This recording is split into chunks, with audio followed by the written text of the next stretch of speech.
And already తమిళ చూసే ఉంటారు. So ఈ వీడియో దేని గురించి అనేది అయితే గత 4-5 రోజులుగా ఈ న్యూస్ బాగా ఈ సోషల్ మీడియాలో బాగా సర్క్యులేట్ అవుతుంది. మన గ్లోబల్ స్టార్ రామ్ చరణ్ గారి సినిమాలో మన పవర్ స్టార్ పవన్ కళ్యాణ్ గారు స్పెషల్ కామియోగా చేస్తున్నారట అని చెప్పేసి ఒక న్యూస్ అయితే సర్క్యులేట్ అవుతుంది.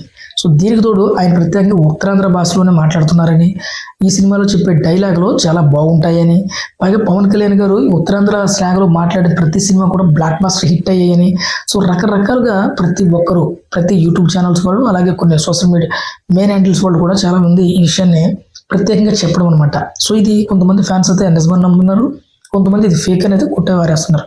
అంటే సోషల్ మీడియా ఉండే వాళ్ళకి ఇది తెలుస్తుంది, ఆఫ్లైన్లో ఉండే వాళ్ళకి ఇది చాలా మందికి తెలియదు. సో కొంతమంది నన్ను రీసెంట్గా అడిగారు ఈ సినిమా పవన్ కళ్యాణ్ గారు చేస్తున్నారా, ఇది నిజమేనా అని చెప్పేసి.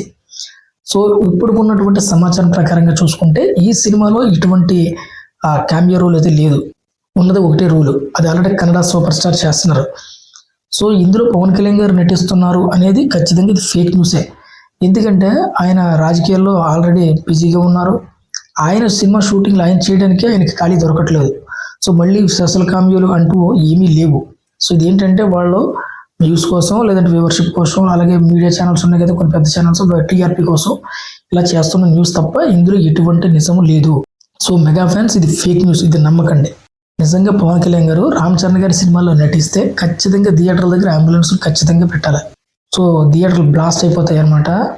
ఇక పవన్ కళ్యాణ్ ఫ్యాన్స్ అలాగే గ్లోబల్ స్టార్ ఫ్యాన్స్ ముఖ్యంగా మెగా ఫ్యాన్స్ వాళ్ళ మధ్య ఉండే బాండ్ ఎలా ఉంటుందో మీరు ఆ సినిమాతో చూస్తారు.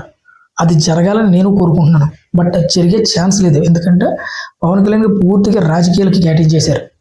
ఎప్పుడైనా అడపాదడప ఆయనకు కుదిరితే ఆయన సినిమాలు తీసుకోవడానికే ఆయన కేటాయిస్తున్నారు తప్ప వేరే ఆల్టర్నేట్ వర్క్స్ ఆయనకి ఏమీ లేవు. ఇలా స్పెషల్ కమిటీలు కంటే ఇదంతా ఫేక్ న్యూస్, దయచేసి నమ్మకండి. ఒకవేళ ఇది నిజమైతే అఫీషియల్ ఫేజ్ నుంచే బయటకు వస్తుంది. అలాగే పవన్ కళ్యాణ్ గారు రీసెంట్గా పవన్ కళ్యాణ్ క్రియేటివ్ వర్క్స్ అని చెప్పేసి ఆల్రెడీ స్టార్ట్ చేశారు. దానికి సంబంధించిన అఫీషియల్ ట్విట్టర్ పేజ్ కూడా వాళ్ళు స్టార్ట్ చేయడం జరిగింది రీసెంట్గానే. అందులో కూడా ఈ న్యూస్ ఎక్కడ కూడా మెన్షన్ చేయలేదు, కాబట్టి ఇది ఖచ్చితంగా ఫేక్ న్యూస్, దయచేసి నమ్మకండి.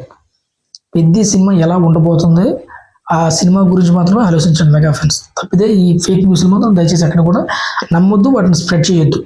పెద్ద సినిమా ఎప్పుడు వచ్చినా థియేటర్లు బ్లాస్ట్ అవ్వడం మాత్రం ఖాయం, ఇది మాత్రం గుర్తుపెట్టుకోండి అంతే. సో ఇది ఫ్రెండ్స్ ఈరోజు వీడియో. మరో వీడియోతో మళ్ళీ ముందుకు వస్తాను. అంతవరకు బాయ్.